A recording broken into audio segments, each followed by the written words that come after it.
I'm not a game designer or a game planner. I'm hardly a gamer. I pretty much only play Pokemon and Zelda and the other odd game. But if I was in charge of the Pokemon series, Pokemon games would be very different. I would approach Pokemon games with two focuses: story and individuality.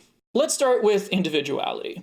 Junichi Masuda has said in multiple interviews throughout the years that Game Freak wants Pokemon games to be unique. That's why there's often a feature from one game, like Pokemon Following You, that doesn't carry over into the rest of the series. They want you to remember those games and go back and play those games for those unique features. And to a degree, I get that, but I think that they're going about it in entirely the wrong way. Pokemon games are still, at their core, the same that they were in 1996. The basic structure of the games has stayed the same, but it doesn't have to be that way. Pokemon games have the advantage of already existing on two modes. There's the adventure, and then there's the Pokemon battles. The battles, you do want to stay fairly consistent from one generation to the next to making just relatively small adjustments as you go. That way it doesn't really impact the competitive scene too much. Imagine if in one generation the battles were like they are in Pokken Tournament, and then in the next generation they were like in Pokemon Conquest. They are entirely different styles of battles, would probably attract very different kinds of players, and so the video game championships would probably not be successful in the long term. So you want the battles to stay mostly the same, but pretty much everything else you can change. If you think about it, what do you really need for a game to be a Pokemon game? Well, you need traditional Pokemon battles if it's a main series game, and you need to collect Pokemon. That's it. Everything else you can think of as a feature of a specific Pokemon game rather than a core element of all Pokemon games.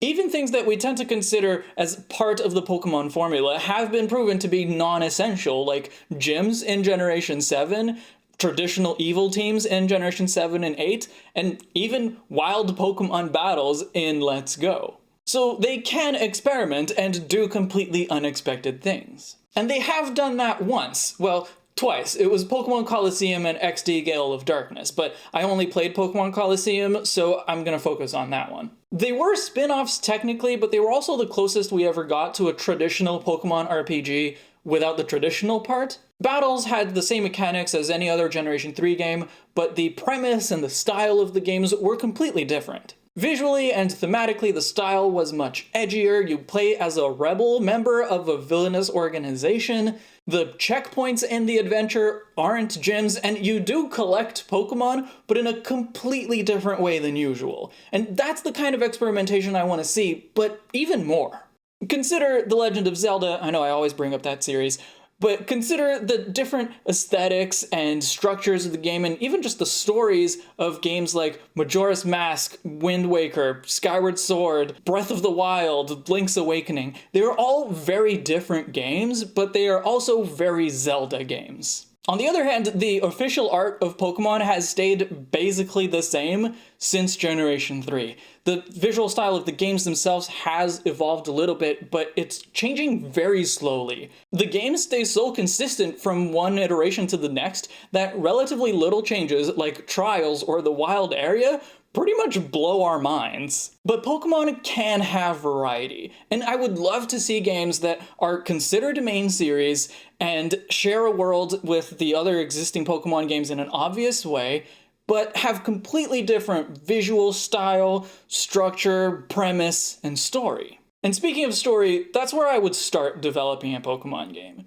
I would keep that principle of individuality at heart, knowing that we don't need to make the same game over and over again, but I would start developing a game with the story, and more broadly with the writing in general. Story is very important to most role-playing games, but it has never been that important to Pokemon. Pokemon plotlines have usually been minor and or poorly conceived. And clearly, that hasn't been a problem to the success of Pokemon. And I also think that there's advantages and disadvantages to a plot-centric game. For example, in Generations 1 and 2, the plot was relatively minor. There's no world-ending threat, there's even very few, immediate threats that you need to attend to. Which I love, because it really encourages exploration and taking your time and backtracking, and exploration to me has always been an important aspect of Pokemon.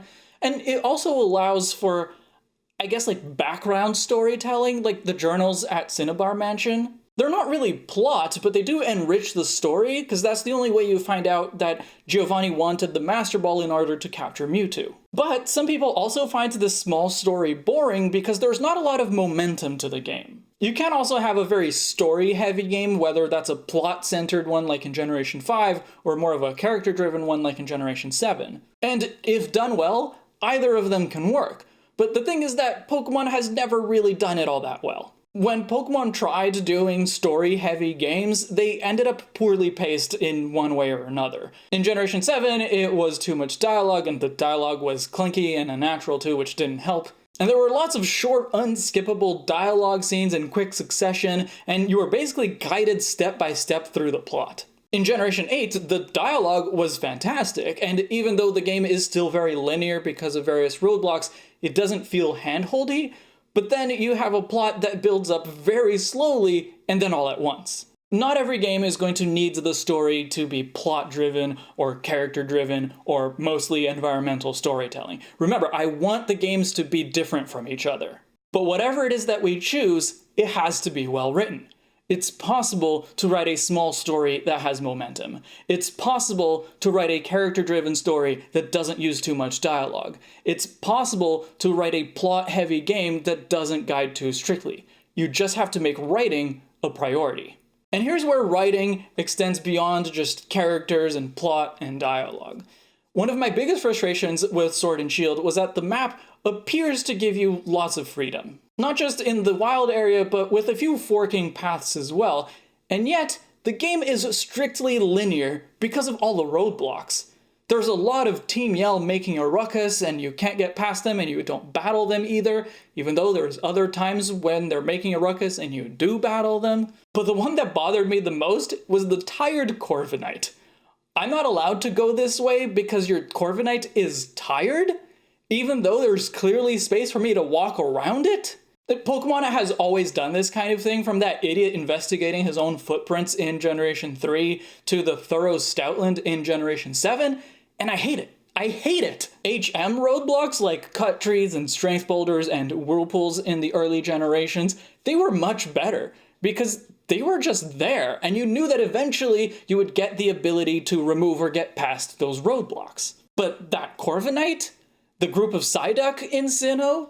The dancers in Unova? You don't have to remove those roadblocks yourself. They just get removed once you reach a certain point in the story. But okay, you don't want the traditional HM style? Fine.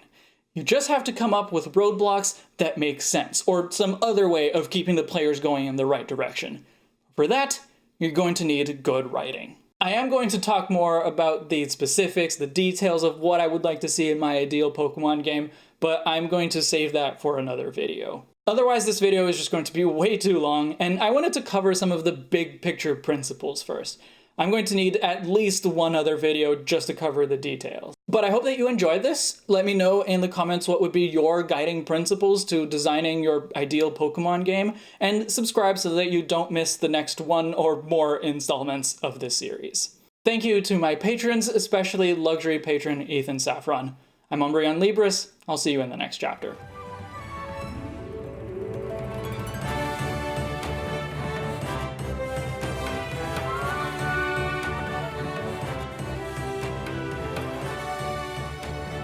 And there were lots of short, unskippable... You skipped a little bit.